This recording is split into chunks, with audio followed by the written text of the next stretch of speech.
do to keep ourselves safe. And together we will. Thanks, Auckland, for all you are doing. Please be prepared and keep safe. Thank you. Over to you, Rachel. Are we going to be able to ask the Mayor any questions? They have got another commitment that they need to go to, but I'm sure that we can cover off any questions that you have once we've finished that briefing. For Mayor Brown, if that's okay. We've got a couple of minutes here. In front of the mics, that would be great. Mayor Brown, just your message to Aucklanders, given there was criticism around lack of communication last time 2 weeks ago. What do you have to say to people who are sort of feeling nervous about the onslaught of this weather event, given the sort of issues that we had last time? Well, this time we've got a lot more warning, and we are better prepared. And what have you yourself been doing on the ground? The last few days I've been working with building inspectors. I've been lifting rubbish in West Auckland with the Student Volunteer Army.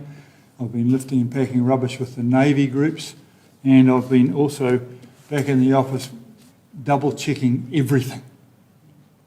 And I've been working, of course, with the team there led by the Chief Controller and the Deputy Controller. And it's been intense, I can tell you that. And there's been people, in South Auckland and the Rodney district sort of saying, hoping that, the preparedness extends to them as well. What is your message to people sort of outside of the central Auckland area? Is everything going to be okay for them too? Well, I'm well aware of the remote rural areas of Rodney and parts of Franklin, and I've ensured that they've been included in all of the planning, not just an urban-based plan. And it is expected that the storm, if I'm to follow from the advice I've had, will be from the north first. So really we have been thinking about Rodney. But I think I've got to go. I've been in trouble. Thank you. Thank you. So as we see the evidence of Cyclone Gabrielle drawing closer, I just want to acknowledge the concern that many of you will be experiencing. And I want to thank you for taking the measures that you've been taking to prepare yourselves, your loved ones, your neighbours, other members of your communities. We know that this can be an anxious time, but we're all working together to support each other. In events of this scale, we can only get through them by working alongside each other, and I urge you as always to check on those around you who may benefit from your support, particularly those elderly, more vulnerable, and offering a helping hand where you're able to. The Auckland Emergency Management team, alongside our partner agencies, has been in the process of preparing for this event whilst pivoting from the recovery of last month's storm. This is to ensure that all necessary services are best placed to respond to the impacts of Cyclone Gabrielle. Some programs of work, such as the removal of flood-affected property from curbsides, has been halted. Our planning and response teams will be revising plans to resume this work once the impacts of Gabrielle are more certain. So far, Auckland Emergency Management has provided 370 households with emergency accommodation, and others are still coming through the doors at our centres. We're working closely with MSD and MB to make sure that these families have access to the support and further temporary accommodation if they need it. I will now shortly pass over to Auckland meteorologist Georgina Griffiths for an update on the current service forecast. We are, however, looking down the barrel of a severe and potentially devastating weather event, and you must take the official advice seriously. Your safety is and should always be paramount. We're all very aware of the tendency to panic buy. Many of us will have experienced that during the COVID pandemic. So I just want to assure you that supermarkets will continue to remain open. They're well stocked. The only thing that might change is that if individual supermarkets are impacted by the storm. If you live in an area prone to being isolated or cut off, make sure you've got what you need to shelter in place for a few days. That includes food and water. Our team has also been working swiftly to confirm and establish civil defence centres and shelter sites across Tamaki Makaurau. A civil defence centre, which will sometimes be referred to as a CDC, offers a safe place to eat, sleep and access to essential support services. Supplies at the CDCs will be limited, but please ensure you're prepared with your grab bag, go bag, which should include the things that you might need. Items such as nappies, baby food, photo ID if you have it, and essential medication should be considered. Shelters differ from the CDCs in that they will provide immediate refuge. However, they're not intended for extended stays. Blankets, tea and coffee, a welcoming face will all be available at these sites. If you need to leave your home, then your pets should leave with you. We don't want staying with pets to be a barrier to you taking the action that you need to. Dogs that are on a leash and controlled at all times, along with contained cats, will be welcomed at the CDC and shelter sites. Civil defence centres and shelters are being set up so that they are ready to receive people from this evening. Please check the Auckland Emergency Management website to become familiar with the nearest CDC or shelter to your location, and keep an eye on our AEM website, so that's aem.org.nz, and Facebook pages for up-to-date information. I do want to assure you that if mass evacuation is required or further large-scale sites needed, then these will be stood up quickly, and we will be continuing to assess the needs of additional sites. Red and yellow stickered homes. Council's building assessment team has now issued 286 red placards, 1,689 yellow placards, and a further 2,600 plus buildings have white placards. If your house has a red entry prohibited sticker, it is essential that you stay away from your property for your safety and the safety of your family and others. Further instability is highly possible as a result of the expected weather event. If your house has a yellow restricted access sticker or placard, it's important that you follow the restrictions given on the placard and seriously consider avoiding any entry for the duration of the event at least. There is the potential for new landslides to occur and for existing landslides to reactivate. If your house has a white placard or is next to properties that have a placard, yellow or red, if you see any signs of instability or if you're concerned about the stability of the land around your house, we recommend you are extra cautious during this event. Landslides often show warning signs before they occur, so common signs include new cracking or movement of the ground, new cracks appearing inside the house, unusual sounds such as trees cracking, pavement sinking, or new debris on or around your house. If you're concerned about landslides, consider finding alternative accommodation, particularly during heavy rain. With regard to education providers, our advice is that you should plan for things to change if they need to. Please follow your usual channels for communicating with your schools, kura, and early childhood providers. Similarly, please contact your employers to see what their plans are for working through Cyclone Gabrielle, such as working from home where it's possible to do so. I also have some important information regarding the normal Monday and Tuesday curbside rubbish collection, so they will not be going ahead on Monday and Tuesday. So if people have been organised and have got their bins out ahead of Monday, then we request that you bring those back in. We are hoping to be able to resume curbside collections from Wednesday, but obviously we'll need to assess that as we just look at what's happening with the weather over the coming days. For people that miss out on the Monday or Tuesday curbside collection, your normal collection will happen at its next planned date, but if you need to get rid of rubbish in the intervening time, then that can be taken to one of the transfer stations free of charge. Before I hand to Georgina and our other spokespeople, I'd just like to thank those who are leading in their communities to support the Auckland Emergency Management effort, and all those across our partner agencies who I know are working incredibly hard to ensure that people are kept as safe as possible. Remember to keep up to date with the official information channels and the Met Service forecast, and just again, thank you to everybody who's helping to prepare our region to get ready for this upcoming event. Ngā mihi kia koutou. Thank you, Georgina. I'll take questions at the end, if that's all right. Thank you. Tēnā koutou katoa. So let's talk about Cyclone Gabrielle, and in this particular forum I'm only going to be talking about Auckland. We have issued a red warning for strong wind for Auckland and also Great Barrier Island and the islands of the Hauraki Gulf. We have also issued a red heavy rain warning for those same areas. Now, a red warning means that we expect impacts. The warnings extend for in the case of rainfall from now through to Tuesday morning, 4 a.m. Tuesday. In the case of wind, we're just starting, and from later this afternoon, evening through till 9 p.m. Tuesday. Now, when we look at wind, Aucklanders will see a wet and windy Sunday, but this is the entree. Okay, the warnings might kick in soon or now, but this is not the impact day.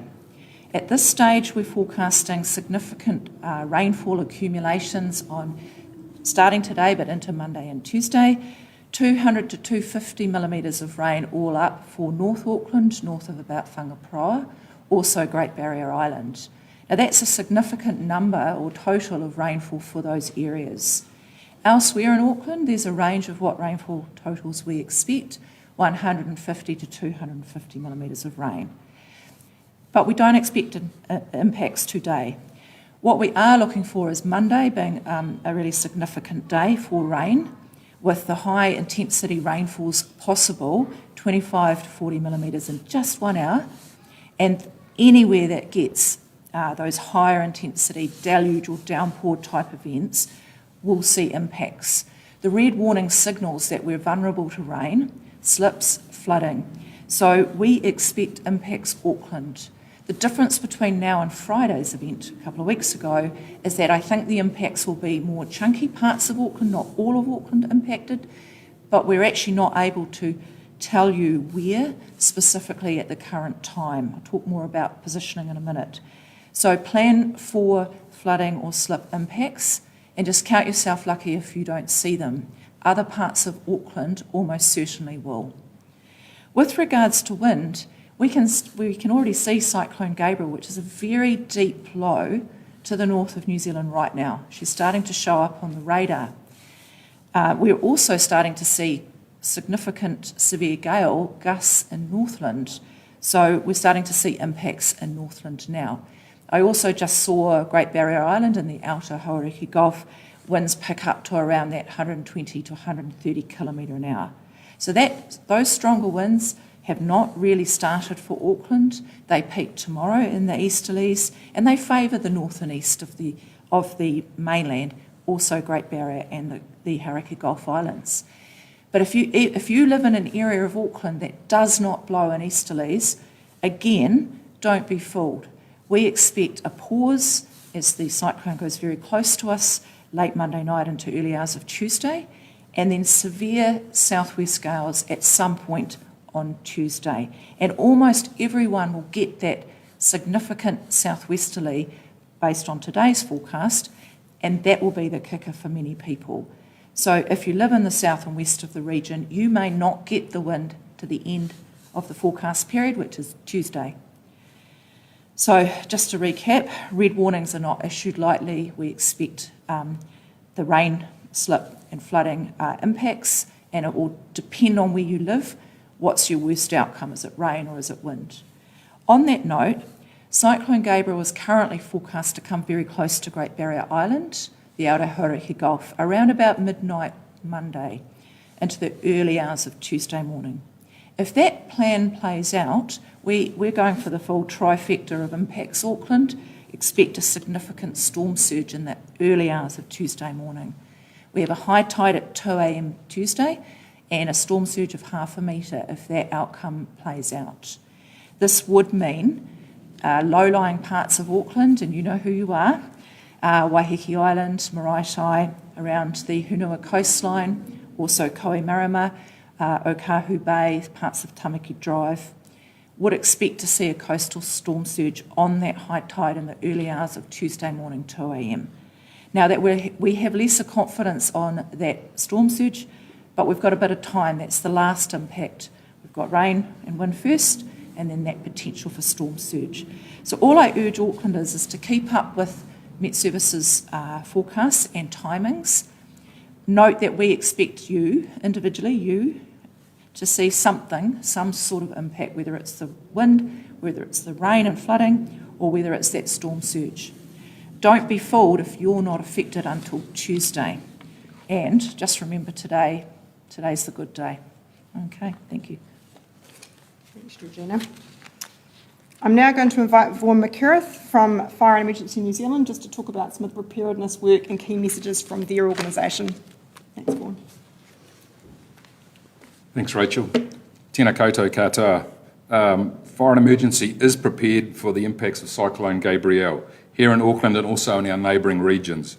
We've sent additional resources to Northland and Coromandel, and we are bringing more resources into Gisborne and Auckland today. That includes our urban search and rescue crews with specialist capability in light rescue and water rescue, rapid damage assessment, as well as paramedics and engineers that will be working alongside our local crews. We always maintain a high level of readiness, and that's business as usual for us as an emergency service. People can be confident that there are sufficient firefighters available to respond to Cyclone Gabrielle. So far today, we have responded to a small number of 111 calls from people in Northland relating to wind damage that included helping evacuate a family after a fallen tree in their house, helping people tie down a caravan, and several calls to fallen trees and power lines on roads. We're also working closely with our partner agencies, Police, St John and Emergency Management. There are a few pieces of advice, though, that I'd like to share, and I'd like to remind people that first, take action at home if you haven't already. As the previous speakers have said, tie down all these items in your backyard and around your property and take them inside. This also includes tying down trampolines, outdoor furniture. Check with your whānau and your neighbours. Just check on your neighbours, make sure that they are all right and if they need support. Once the storm hits, stay off the roads if you can. That reduces your risk of being trapped by flooding or by fallen trees and power lines. Don't drive or ride through floodwater. It's hard to judge the depth or see hidden objects, and you risk being swept away if your vehicle stalls. Our biggest request is once the storm begins is to please help us to get to the people who need us most. This means only calling 111 if life is at risk. For example, if you or others are trapped and need rescue, if there is a fire, if there is a landslide, if you need to evacuate and you can't get out safely by yourself. We always give priority to the calls where life and safety is at risk. Please keep our 111 phone lines free for people to need us urgently. Thanks, Rachel. Thank you. And finally, before I wrap up, I'm going to pass to Stacey Vanderputten. So Stacey is going to provide an update around the roading network and just some of the key messages from Auckland Transport. Thank you, Rachel. Kia ora koutou. The safety of Aucklanders is our number one priority as we head into this weather event. As we've already heard today, the key message to Aucklanders today is to keep off the roads. If you need to travel, obviously take the time to plan your journey with the most up-to-date information available. With the high winds today, there is a possibility there may be closures on the Harbour Bridge. Currently, we do have speed restrictions in place on the Harbour Bridge and reduced lanes that are currently operating. In terms of high-sided vehicles and motorcycles should consider delaying their journey or detour via State Highway 18 and 16 on the Western Ring route. The storm is predicted to bring very high winds, as we've heard. That does mean that obviously our roads may have debris, there may be trees down and power lines, as we've already heard. Drive very cautiously. Again, take the time to plan your journey. In terms of being prepared for road closures, there are specific areas to avoid should flooding occur, and they are the Wairau Valley, Tamaki Drive, Fanshawe Street, around Victoria Park, and Fred Thomas Drive. There are many other sections in terms of our network that we see as particularly vulnerable, obviously due to the recent weather events or just to knowledge in terms of other weather events of this nature. So please take the time to go check on the website and plan your journey.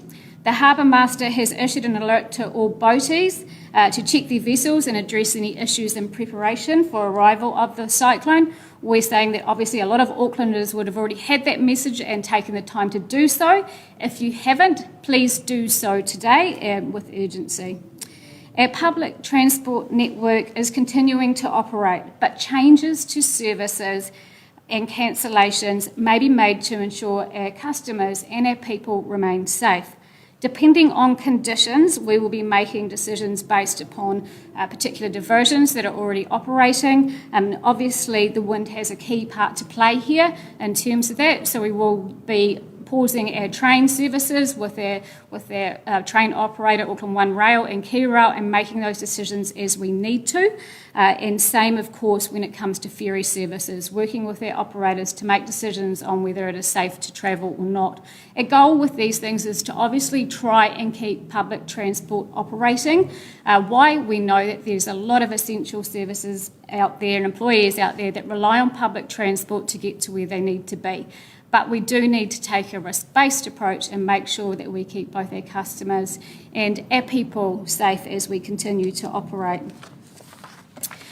In terms of preparation, we've done a lot to prepare for this event, including going around the networking, making sure drains are clear and making sure that where we have slips that they've had protection as much as practical in preparation for the event. We have a large number of people on standby to try and support in the instance of flooding as well as slips. So we have people ready to go to support the network in real time. To reiterate, please avoid unnecessary travel and check our website at at.govt.nz. There is a banner up the top which will help people go directly to all the most up-to-date information, and we'll be keeping that updated throughout the journey of the next few days. Thank you. Thanks, Tracy. And just two more final things from me. So just in relation to sandbags, want to advise that the sandbag stations that we have stood up yesterday continue to be operating. There is, of course, heavy demand for the bags, and so bags are continuing to be delivered to those sites. So if people turn up and there isn't bags there, just be reassured that we are continuing to resupply them as they become available. And I know that there was deliveries happening actually as I was walking down here to give this briefing. And finally, just a heads up on emergency mobile alerts. These are alerts that are pushed out to cell phones in a given area at the direction of emergency management agencies. Given the forecasted conditions, an emergency mobile alert will be issued to the entire Auckland region shortly after this stand-up. The emergency management alert will be issued because Met Service has red heavy rain warnings in place and the whole region is at risk of flooding due to the ground saturation. The issuing of this emergency management alert should speak to the seriousness to which we want people to take this incoming weather. And that is the end of today's stand-up, and we can take some questions. Did you mention that there will be destruction from this cyclone? From an infrastructure perspective, what are your main concerns? Look, I did touch on this, I think the day before yesterday. The difference between last month's event and this event is obviously the severe winds that are accompanying the rainfall. So we already have those saturated grounds, and we can expect to see with these winds things like trees coming down on power lines, further blockages to roads. There is also that additional complication of coastal erosion being caused by those coastal surges. So in terms of sort of picking one, I don't think it's a case of picking one. I think there is a range of impacts we could see, but they could also include some things we didn't see last time. Are you expecting some of those major slips we've seen could reactivate as well? That is a very strong possibility. So the reactivation of existing slips and also the potential for new slips. Has there been any advice given to schools, and what has that advice been?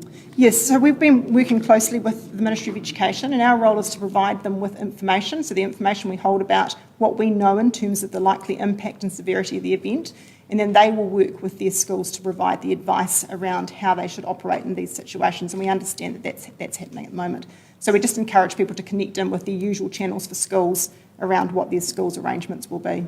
So no sort of direct advice to perhaps close, sort of just providing information, schools make that decision on their own? I haven't seen their advice, but I understand that they are providing that to schools at the moment. Do you know how just many... on sandbags, so you mentioned the sand situation's okay, but there's a supply issue with the bags. What should people be doing, potentially bringing their own bags, or how should they deal with that? We have got bags continuing to come out to site, so it's not that there isn't bags available, it's just that they may not be there at the very point in time someone turns up, just because there is more coming in. I guess the thing that I would just remind people is that sandbags work in certain situations, but they're not necessarily the solution to all flooding or surface water situations at properties. So other things people should be doing are things like, clearing gutters, checking drains and channels around their households, helping out with just checking curb and channels on streetscapes as well, moving debris away from your property. Anything that's loose that could fly around, could block water moving away, are all things that people should be doing as well. Do you know how Just many on that, sandbag sorry, stations have been distributed since the sandbag I- stations opened? I was trying to get that information because I thought someone would ask it, and they were just in the process of doing a tally at that time. So I don't have the absolute number, but I know it's in the order of thousands and thousands. And just on drains, because obviously crews have been working to clear those since the floods we saw 2 weeks ago. Do you have concerns around the council mains, any debris that might still be clogging those, and what work's being done to make sure that those drains are clear? We've had close to 300 staff and contractors working out on the ground, very, very hard since last month's storm event to clear drains and remove debris from streams. Obviously, with this event coming in, the focus has very much shifted to particular priority hotspot areas where we know there is an exacerbated risk. But, it's not possible to get to every single curb and channel or every drain in Auckland in the time frame that we've had. But it very much has been a focus of ours to do as much as we can to prepare for this event. So that's why there's kind of a call for people to, if they can, help out to clear gutters, curbsides near their homes. Oh, look, and, the thing is, it doesn't take much. It can be someone throwing some rubbish out of their car window, which, of course, is a terrible thing to do in itself. But it could be as simple as that, since it's been cleared, someone's thrown some rubbish out. That in itself could cause a blockage to water flow through that drain. So, people can play their part by just getting out and checking those. And if there's something that's sort of blocking those grates, then just removing those would be an incredibly helpful at this time when we all need to chip in and do our part. Just a question for Georgina, if that's okay. You mentioned obviously with the cyclone this time, we've got the added elements of the storm surges and the wind. From a rainfall perspective, though, how does it compare to what we saw a fortnight ago? The forecast rainfall totals are comparable to lesser depending on what part of Auckland. If you live north of Whangaparoa, they look comparable. If you live south of Whangaparoa, they are lesser. But remember, impact forecasting, which is what a rain warning does, we don't need the type of rain we had on Friday to flood or slip Auckland because we're so saturated. So we do expect those higher intensity, the peak in the rainfall Monday afternoon, evening, to be impactful. This time, of course, wind is the initial variable of concern. It's already blowing well in the region, particularly north of the region. So wind first, then the heavy rain on Monday, and then possibly that storm surge 2 a.m. Tuesday. So just be vigilant, eyes on radar, listening to what these helpful people are saying around which parts. So just fellow Aucklanders, it's a longer event with lesser numbers from a rainfall point of view, but again, we don't need it. We don't need the big wind numbers for things to fall over, and we don't need those heavy rain numbers to be out of the park to cause impacts. Thank you. Perhaps just one more if there is one. Yeah, so just, I guess, if we hadn't have had that big flood event just over 2 weeks ago, we'd be in a better position in terms of our drains. So how much has that and the impacts of that sort of, what sort of position has it put us in for this event in terms of preparedness? Look, my understanding is that this event would have been impactful regardless of the event last month. So, of course, having the two together is not a situation that we want. As I've said, our focus has been on initially the response to the first storm event, and then we've had to pivot to be ready for this next. So our focus has very much been on doing everything we can whilst dealing with the previous impacts to then now get ready for this upcoming event. So again, just a message to everyone to just plan, prepare, check in family and friends, and just take the steps needed to be safe. Thank you. Oh, you would like to? Sure. So just to be very clear, even if we had not seen the flooding Friday 27th, the rainfall forecast numbers are high. They're above warning amounts for Auckland, and the wind gusts that are forecast for Auckland are top end. So even without 2 weeks ago, we would expect wind damage in the region. Additionally, this is a very deep low. put a number on it, 960 hectopascals, comes very close to Auckland. We haven't seen that in 40 years. So we don't often forecast a storm surge, in fact we very rarely do, of 0.5 metre for Auckland.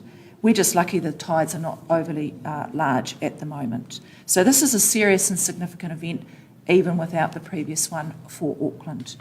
And while we're talking serious and significant, almost all of, in fact, the whole North Island is under watch warning or red warning for some aspect. So this is a serious event for New Zealand. Thank you. Thank you, everybody. And just a reminder, just to stay in tune with those different channels of information. So Met Service, of course, and our Auckland Emergency Management website, aem.org.nz. Thank you.